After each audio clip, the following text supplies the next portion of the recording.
David Cullinane and Deputy Brian Stanley, you're sharing 10 minutes. Is that correct? We are indeed.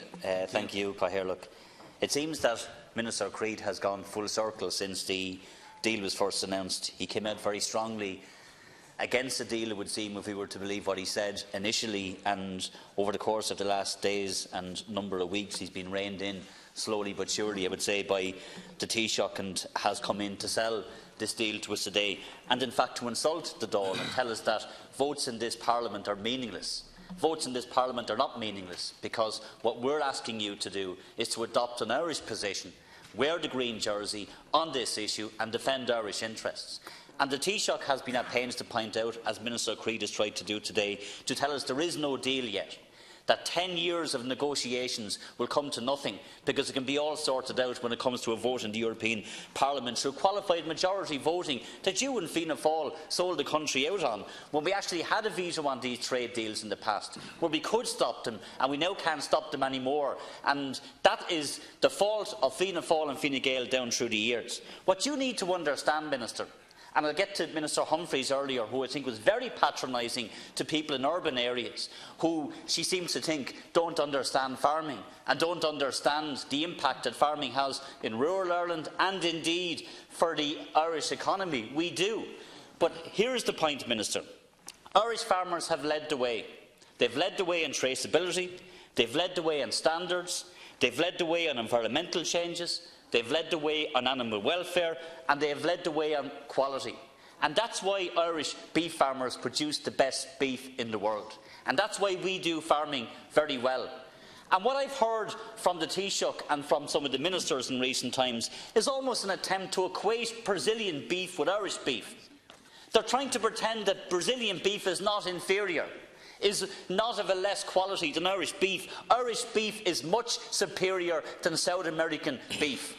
Everybody knows that. It's the reputation that we have built up over the years, a long number of years, and this government is selling that out.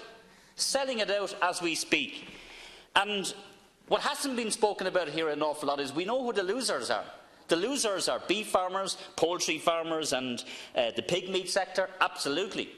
Irish farming is a loser, rural Ireland is a loser, the Irish economy is a loser, but there are winners. Minister, there's no doubt there are winners, but they're not here in Ireland. The winners are in Germany. So fair play to the German government, who certainly wore the German jersey and made sure they got the best result for the German people, because German car manufacturers are going to do very well out of this deal as they flood the South American market with cheap cars.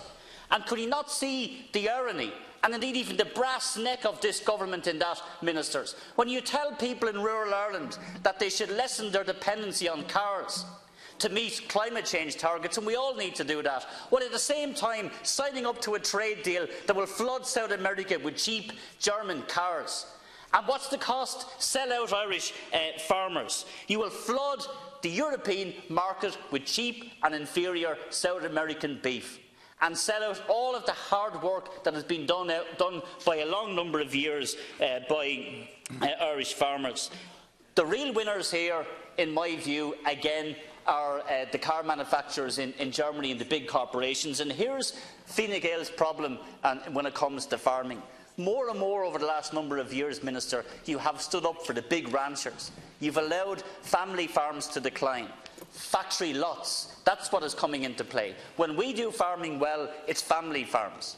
That's where we do farming well. That's where dairy farmers and beef farmers produce the best quality beef. We see it across Europe, we see it in South America, rainforests being cut down for these big factory farms.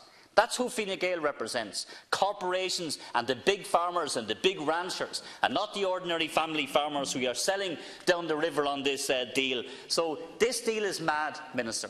It is absolutely mad, and you and your government in the past, with Fianna Fáil, when we had a banking crisis, asked politicians in here to put on the green jersey to bail out banks. Well, why don't you put on the green jersey now and support Irish farmers? Why don't you put the green jersey on and support rural Ireland? And why don't you put the green jersey on and support the Irish economy and make sure that this deal does not become a reality and decimate farmers across this state?